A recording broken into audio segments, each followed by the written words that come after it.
imbere kwawe biri mu biganza byawe, ubuzima bwawe buri mu biganza byawe. Niwe wahitamo yuko bupfa, niwe wahitamo yuko bumera neza. Mu buzima habaho kwihangana, mu buzima habaho gutegereza, mu buzima habaho kurindira ubushake bw'Imana, mu buzima habaho kurindira umugambi w'Imana, mu buzima habaho gutegereza wihanganye. Imana kuba yaravuganye nawe ni kimwe, n'igihe izabisohoreza ni ikindi. Igihe Imana yavuganiye nawe n'igihe izabisohoreza harimo ibihe byinshi uzacamo. Uzaca mu ntambara nyinshi, uzaca mu bigeragezo byinshi, uzaca mu bintu byinshi bizagerageza kwizera kwawe. Ariko cyatumye Dawidi anesha ibyamugeragezaga byose ni uko umutima we wanambye ku Mana.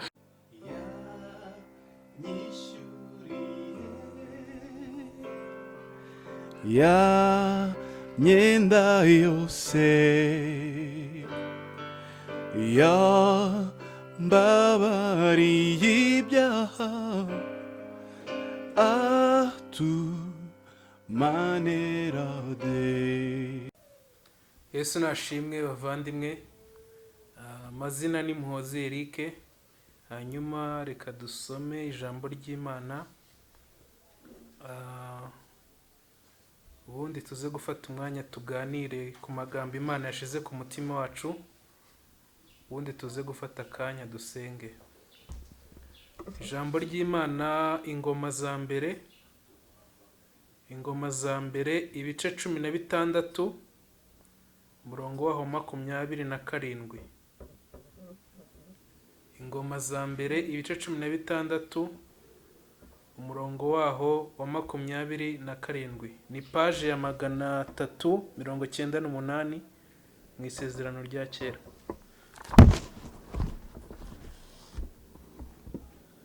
Birira tubwiye ngo icyubahiro n'igitinyiro biri kuri we, imbaraga n'ibyishimo biri we. Dusubiremo aya magambo. Icyubahiro n'igitinyiro biri kuri we, imbaraga n'ibyishimo biri we. Mwami Yesu, Mana igira neza, Mana ikomeye, aka kanya tuje imbere yawe kugira ngo Data mwiza ubane natwe muri uno mwanya w'ijambo ryawe. Reka uganze imitima yacu kandi Data mwiza uze wivugire. Reka nkubere umuyoboro maze wivuganire n'ubwoko bwawe. Reka Data mwiza ukoze ikara ku munwa wanjye maze mvuge ibihwanye no gushaka kwawe. Data mwiza ndakwinginze kugira ngo abe ari wowe uganiriza umutima w'uyu mwene Data, umubwire Data mwiza ibyo wifuza kuganiriza umutima we. Nyemerera nkubere umuyoboro, nkubere igikoresho, nkubere irangurura amajwi maze wivuganire n'ubwoko bwawe icyo washatse kuvuga. Reka Data mwiza ikitavuga Imana cyose gicecekere ahera hawe. Reka Data mwiza ubwiza bwawe ari bwo buganza. Reka presence yawe aba ari irushaho kuganza imitima yacu. Kubwa byose izina ryawe aba ari ryo rihabwa icyubahiro. Amen. Tugiye kuganira ijambo ry'Imana rigiye kutubwira ibintu 11 byakwinjiza ahazaza heza. Ibintu 11 byakwinjiza ahazaza heza. Dusomye ijambo ry'Imana riratubwiye ngo icyubahiro n'igitinyiro biri kuri we, imbaraga n'ibyishimo biri we. Uyu ni Uwiteka. Uwiteka ni utanga icyubahiro, Uwiteka ni utanga igitinyiro, Uwiteka ni utanga ibyishimo, ngo kandi ni utanga imbaraga. Muri ino nyigisho rero tugiye kuganira ibintu 11 byakwinjiza ahazaza heza. Ikintu cya mbere cyakwinjiza ahazaza heza ni ukwibera umuyobozi. Nabivuga gute? Kwibera umuyobozi, gufata responsibility z'ubuzima ubayemo. Abantu benshi bakunda kublaming abantu batandukanye, ati nago nateye imbere kubera wenda abo twabanye cyangwa se aho nakuriye nago byari bimeze neza. Ndagira nkubwire mwene Data, nta muntu ugomba gushinja kudatera imbere kwawe, ahubwo gutera imbere kwawe biri mu nshingano zawe. Gutera imbere kwawe ni wowe ugomba kubigiramo uruhare. Gutera imbere kwawe biri mu biganza byawe, ubuzima bwawe buri mu biganza byawe. Niwe wahitamo yuko bupfa, niwe wahitamo yuko bumera neza, niwe wahitamo ko buforma, niwe wahitamo icyo bukoresha. ndagira ngo ubwire mwene data, ikintu cya mbere cyakwinjiza ahazaza heza ni ukwibera umuyobozi, guhitamo kuba umuyobozi w'ubuzima bwawe. Yego tuyoborwa n'Imana, ariko Imana iyobora ibyo twahisemo. Imana yaduhaye amahitamo mu buzima bwacu. Imana yaduhaye guhitamo kwiza no guhitamo kubi, biri mu bushake bwacu kandi biri mu bushobozi bwacu. Imana ishyigikira icyo wahisemo. Nuhitamo yuko uzakira, nuhitamo yuko utazakora icyaha, nuhitamo yuko uzanga ikibi, nuhitamo yuko uzanga ibibi byose, Imana izabishyigikira. Kandi nuhitamo gukora ibyaha, nuhitamo kudaha umurongo ubuzima bwawe, nta Imana izarenzaho, kubera yuko ari byo wahisemo. Amahitamo yawe rero niyo azarema ejo hazaza hawe. Ikintu cya kabiri kizakwinjiza ejo hazaza heza ni ukumenya ko buri gihe utazajya ubona ibyo ushaka. Kumenya ko isaha yose ugize icyo ukenera atari ngombwa yuko cyita kiboneka. Isaha yose wifuje yuko ugira icyo ubona mu buzima ubayemo, isaha yose wumvishe yuko ukeneye wenda nk'amafaranga runaka yo gukemura ikibazo ufite, ntabwo ariko icyo kintu cyita gikemuka. Mu buzima habaho kwihangana, mu buzima habaho gutegereza, mu buzima habaho kurindira ubushake bw'Imana, mu buzima habaho kurindira umugambi w'Imana, mu buzima habaho gutegereza wihanganye. Dawidi yabaye mu ishyamba, nyamara ngo bari baramusutseho amavuta yo kuzaba umwami, nyamara arongera agenda ajya kuragira ubutama bwa se, ariko yari azi icyo Imana yavuganye nawe. Kuba uzi icyo Imana yavuganye nawe ntabwo bivuze ngo uve aho uri, ntabwo bivuze ngo uce ibiti n'amabuye, ngo uce ibikuba wiyemere ku bantu ngo nuko Imana yavuganye nawe. Imana kuba yaravuganye nawe ni kimwe, n'igihe izabisohoreza ni ikindi. Igihe Imana yavuganiye nawe n'igihe izabisohoreza harimo ibihe byinshi uzacamo. Uzaca mu ntambara nyinshi, uzaca mu bigeragezo byinshi, uzaca mu bintu byinshi bizagerageza kwizera kwawe. Ariko cyatumye Dawidi anesha ibyamugeragezaga byose ni uko umutima we wanambye ku Mana, ni uko umutima we womatanye n'uw'Imana. Ngo Dawidi yaravuze ngo umutima wanjye ngo shima Uwiteka kuko wakugiriye neza mu bihe by'amakuba n'ibyago. Ndagira ngo ubwire mwene data, ikizagutera gushima Imana reka kizabe ko Imana yagukuye mu byago, ko Imana yagukuye utari kwikura, ko Imana yagukijije aksida, Satani yakwasamiye, urupfu rwakwasamiye, Imana igakinga akaboko. Abantu benshi batabye inzobo, bacukuye inzobo kugira ngo ugwemo, Imana igucira kanzu. Abantu benshi bagambiriye yuko iyi saha ubutakiriho, ariko kuba uriho ni imbaraga z'Imana, kuba uriho ni ubushake bw'Imana, kuba uriho ni umugambi w'Imana, kuba uriho kuri ino saha ni icyo Imana yakuvuzeho. Ntago Imana yari kwemera yuko upfa kubera yuko hari icyo yagambiriye kukugirira, hari icyo yagambiriye kugira ubuzima bwawe. Ndagira ngo ubwire mwene data, uyu mwaka ugiye kuza 2021, uyu nguyu tugiye kwinjiramo, hari amasezerano menshi Imana idufitiye, hari ibyo Imana yifuza kukugirira, hari ibyo Imana yifuza kugira ubuzima bwawe. Nyamara iragusaba guhagarara ku munara, iragusaba guhagarara aho igushaka, iragusaba guhagarara mu by'ukuri, iragusaba guhagarara mu gukiranuka, iragusaba kwitandukanya, iragusaba kurekura, iragusaba gusiga ibitagira umumaro, iragusaba gusiga ibikoze isoni, iragusaba gusiga ibitayihesheje icyubahiro. Imana iragusaba gusiga ibitayinezeza. Nibwo izakugirira neza, nibwo izagusubiza icyo kibazo yifuzaho, nibwo izaguha umugisha. Ndagira ngo ubwire rero mwene data, ikintu cya kabiri Imana irimo iragusaba kugira ngo izaguhe ejo hazaza heza ni ukumenya yuko buri gihe utazajya ubona ibyo ushaka.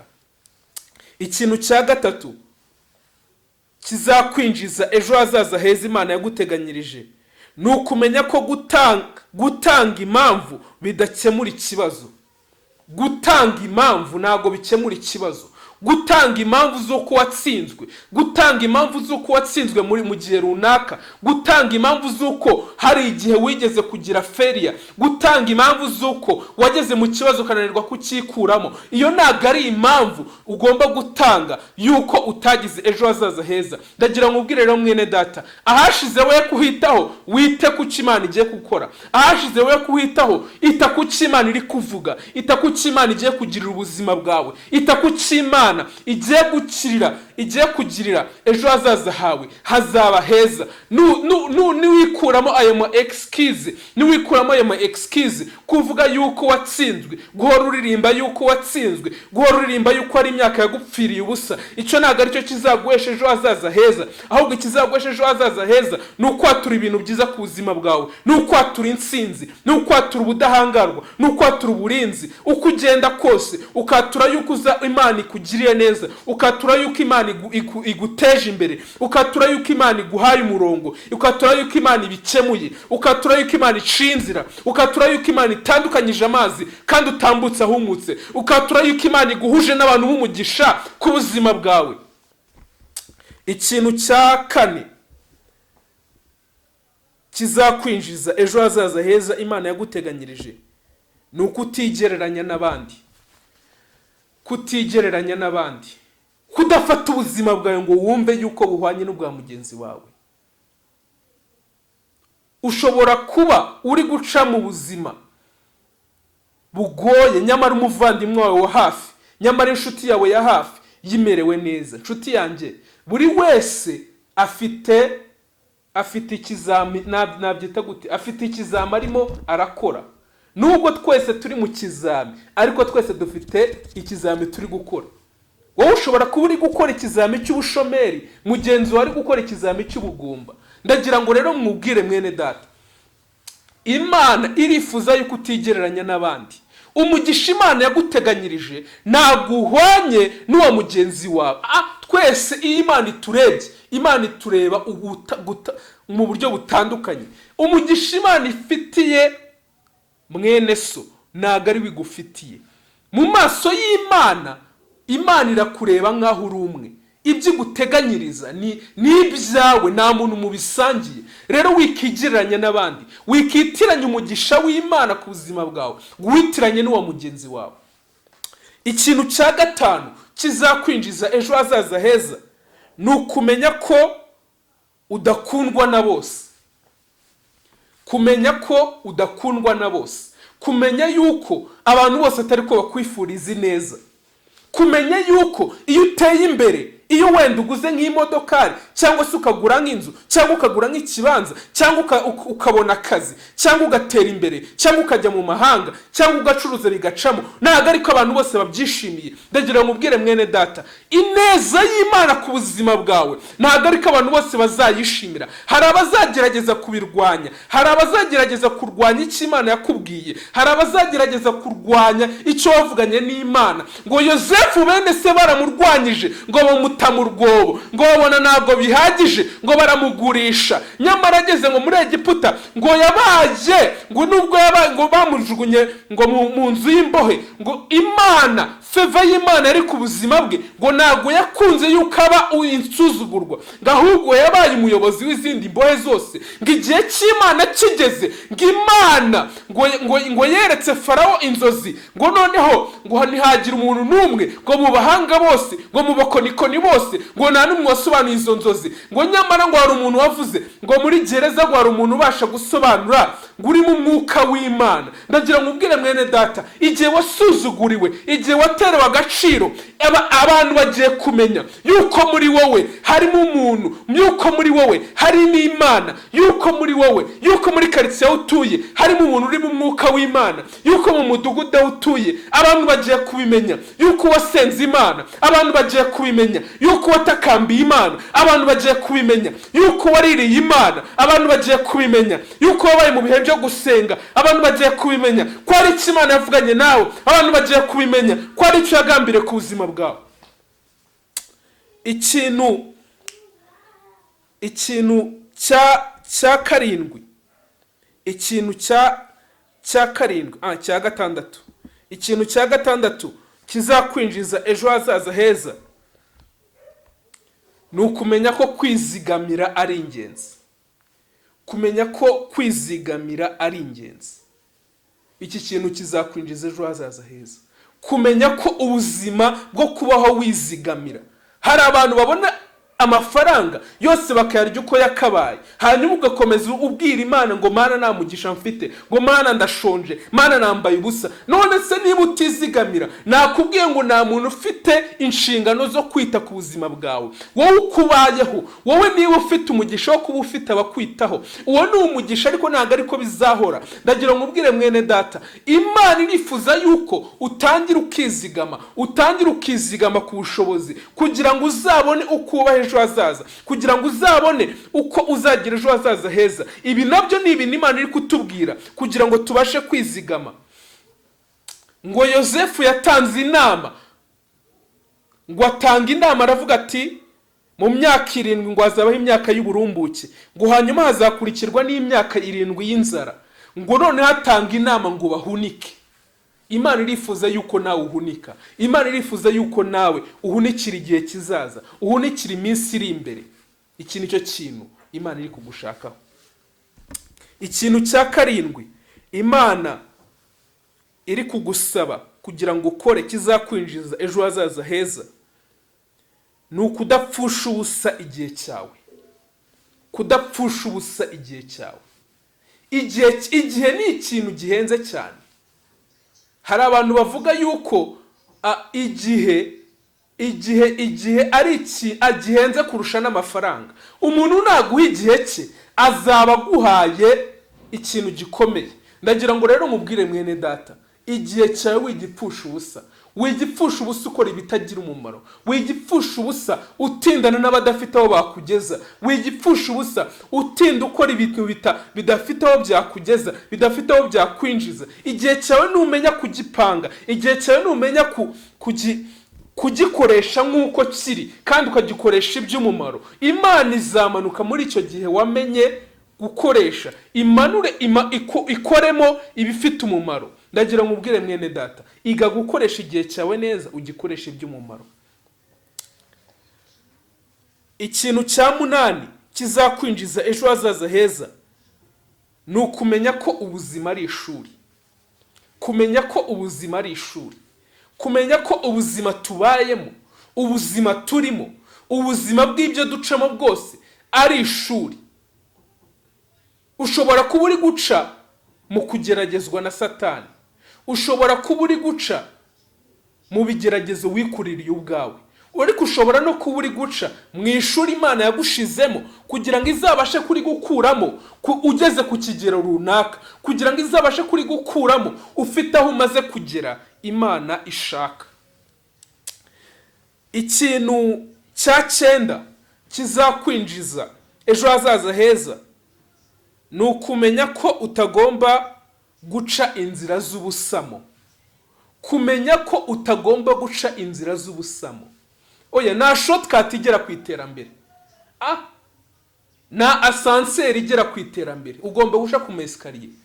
Aho abandi baciye bagera ku iterambere, wowe ntabwo uzaciye ubusamo. Wigerageza kwicira inzira. Reka Imana izasohoza icyo yagambiriye ku buzima bwawe mu gihe gikwiye. Reka Imana izasohoza icyo yavuganye nawe mu gihe gikwiye. Reka Imana izasohoza icyo yagambiriye ku buzima bwawe igihe kigeze. Wigerageza gushaka indonke mu byaha, wigerageza gushaka indonke mu bitagira umumaro. Menya yuko utagomba guca inzira z'ubusamo kugira ngo ugere ku iterambere. Ikintu cya 10 kizakwinjiza ahazaza heza, ni ukumenya ko gutsinda no gutsindwa byose bibaho.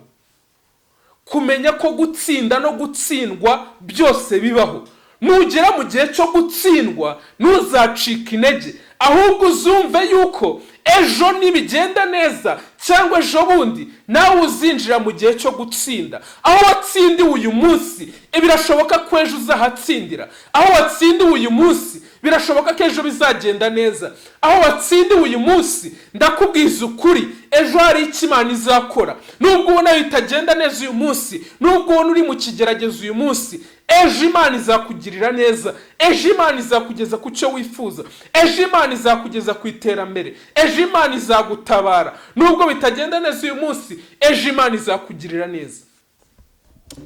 Ikintu cya nyuma kizakwinjiza ahazaza heza, aricyo cya 11, ni ukumenya ko uru rugendo turimo rw'ubuzima byose bishoboka. Kumenya ko uru rugendo turimo rw'ubuzima byose bishoboka. Ndagira ngo ubwire mwene data, ari ugukena birashoboka muri uru rugendo, ari ugukira birashoboka muri uru rugendo, ari ugupfusha birashoboka muri uru rugendo, ari ukubura abawe abantu bakakuvaho, inshuti zikakuvaho, nabyo birashoboka muri uru rugendo, ari uguhirwa birashoboka, ari ugucuruza ugahomba birashoboka, ari ugucuruza ukunguka birashoboka, ari ukugira igihe cyo gukundwa birashoboka, ari ukugira mu gihe cyo kwanga nabyo birashobokwa. Ndagira ngo ubwire mwene data, nta kintu kidashoboka munsi y'izuba. Ibintu byose birashoboka. Fa kuba kiriho, nubwo waba ubona yuko byarangiye, Imana izakugirira neza, Imana izakugeza ku cyo wifuza kuba cyo. Ibi ni ibintu 11 bizakwinjiza ahazaza heza. Reka dusenga Imana. Mana ikomeye, Mana igira neza, Mana y'ubushobozi n'ubutware, ndagushimye, nkwaye icyubahiro kuko ubanye natwe. Satani ajya yiba ijambo. Reka data mwiza, uyu mwene data ijambo yumvishe ribibwe mu mutima we, kandi ryera imbuto. Rye kuba nka ya mbuto yaguye ku kara, rye kuba nka ya mbuto yaguye mu mahwa, ahubwo ribe nka ya mbuto yaguye ku butaka bwiza, ikera imbuto 100 indi 100. Reka ijambo ryawe rigwire mu mutima w'uyu muvandimwe. Reka data mwiza, ubushobozi n'ubutware biva kuri wowe, bibane nawe. Reka uyu mwaka tugiye gutangira 2021, reka data mwiza tubere umwaka mwiza, tuzinjire mu bushake bwawe, tuzinjire mu cyo watugambiriye, tuzinjire mu bushobozi bwawe. Tusenze twizeye mu izina rya Yesu, amen. Imana ikugirire neza, Imana iguhe umugisha, amen.